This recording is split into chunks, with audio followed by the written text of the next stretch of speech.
Hello everybody. In today's class, let us try to understand on the topic of the quantity theory of money, a restatement, part 2. It is in the unit number 2, value of money and its measurement of monetary economics. Normally, the session on understanding the value of money and its measurement, quantity theory of money restatement plays a very significant role in understanding the theme of this theory has been explained in this video. Myself, Dr. Sreenivasaiah, Department of Collegiate Education, Government of Karnataka. My presentation plan of this video is like this: graphical representation of the Milton Friedmann restatement theory, equation of Milton Friedmann quantity theory of money, permanent income hypothesis. In the earlier presentation, we have understand what is the demand for money, assumptions of the quantity theory of money by Milton Friedmann. In continuation part of the quantity theory of Milton Friedmann, the restatement is being analyzed in the present video. Here, Milton Friedmann's quantity theory of money graph, it has been shown like this. On y-axis we have measured income level. On x-axis we have measured demand and supply of money. Here MS is the supply of money, where supply of money it is inelastic in nature. Similarly, supply of money M1, S1 and MD is demand for money. That is, demand for money is unitary elastic in nature, which means any change in the supply of money, how does the demand for money is going to take place at different income level, it has been explained in this group.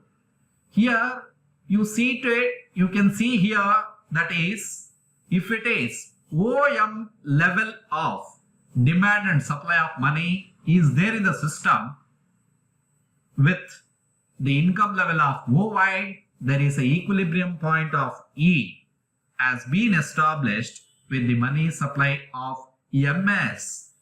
Similarly, if money supply has been changed from OM to OM1 with the M1 and S1 money supply curve, then new equilibrium point has been extended, that is OE1. At the point where the intersection demand for money and supply of money, that is new equilibrium point at E1, it has been established. That is, at the point of OY1, the income level, it has been established, it has been shown in the Friedmann quantity theory of money. In relation to it, here in the explanation, in the graph which I have explained, that x-axis shows demand and supply of money, y-axis measures income level, MD, that is demand curve for money, which is changes along with the income, whereas the supply of money cannot change along with the income of the people. These two curves intersect at point E, the equilibrium of income level, that is OY, has been determined. If there is no increasing in money supply, the supply curve shapes, that is M1 to S1. At this level, supply is greater than the demand for a new equilibrium is being established at point E1. At the new equilibrium level of income increases to OY1.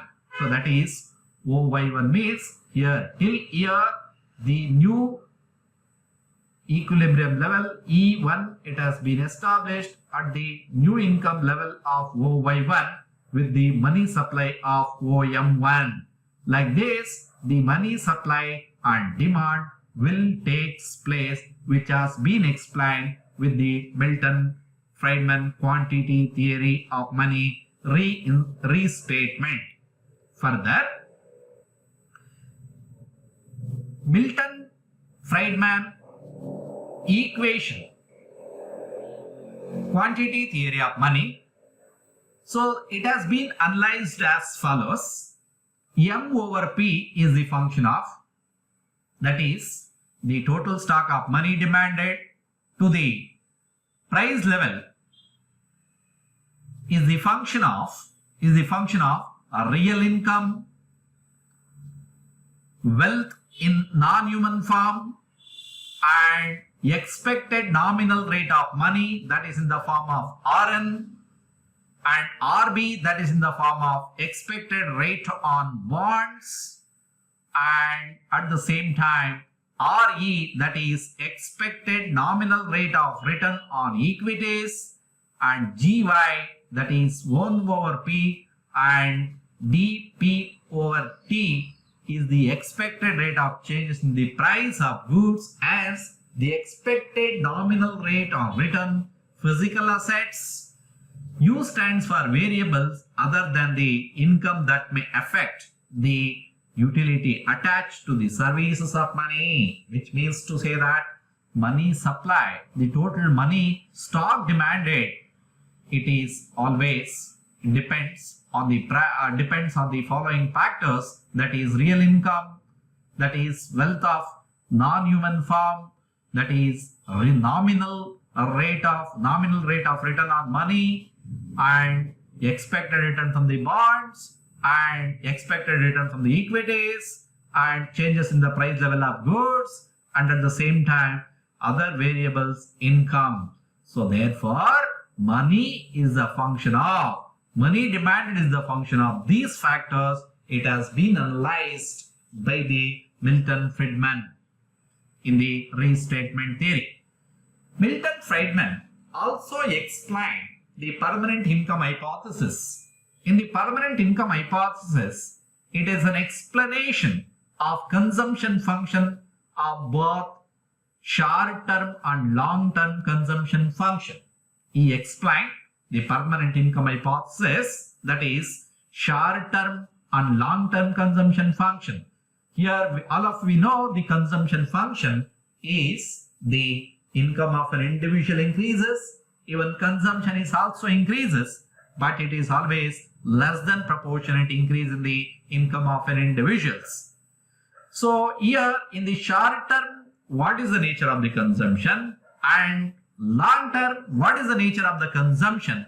The average changes of these two periods, it has been analyzed in the Milton Friedmann permanent income hypothesis. According to him, there is no tendency for the proportion of income saved to increase at higher levels of income. He rejects the use of current income as determinant of consumption expenditure.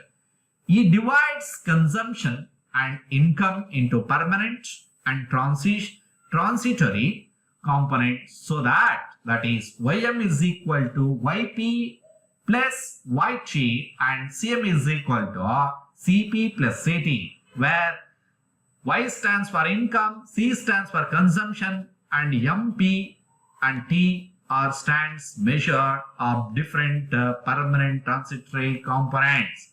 Here in the Milton Friedmann permanent income hypothesis, he explained with the help of the short-term and long-term consumption function of different levels of income by understanding the determinants of different consumption expenditure.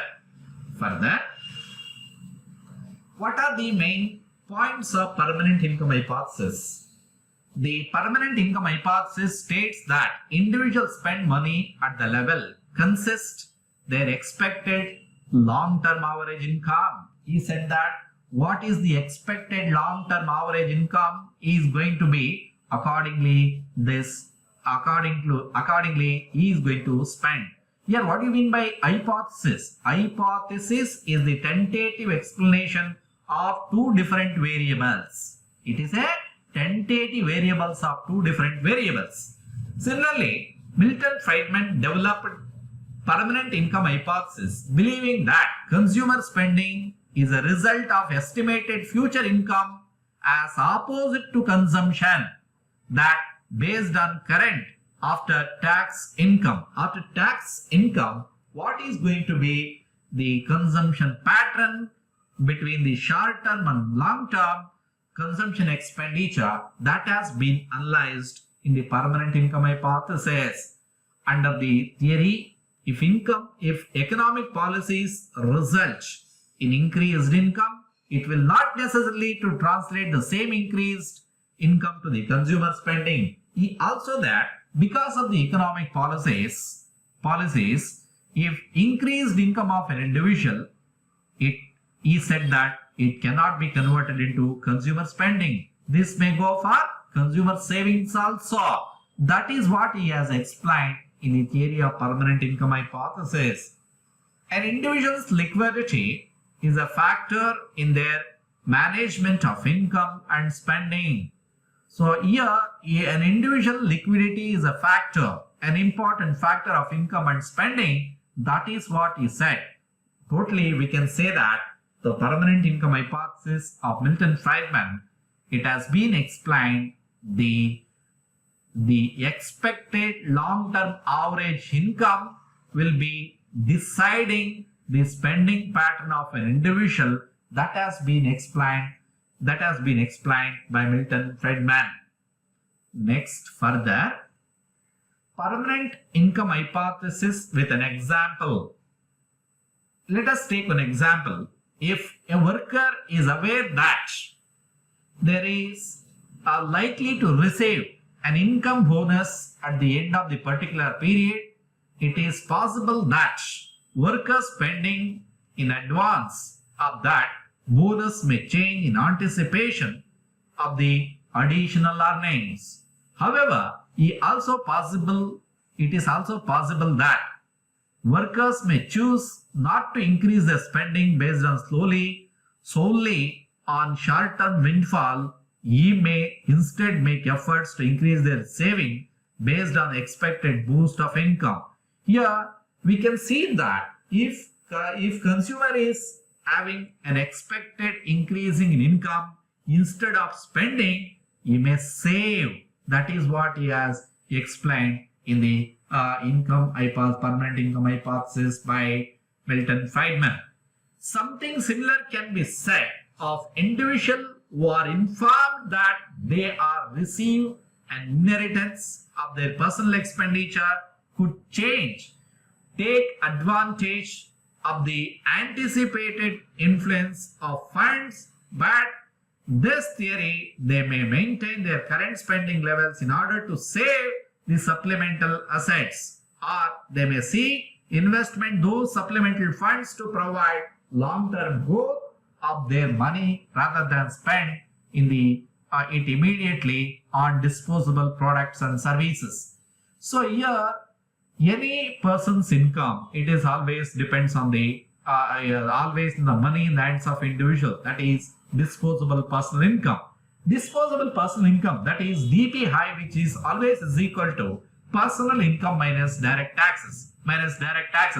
When these direct taxes has been deducted after whatever the money is there on hand, under that circumstances, how consumer is going to behave on his total so that is spending and his consumption, that has been explained with the help of permanent income hypothesis with an example.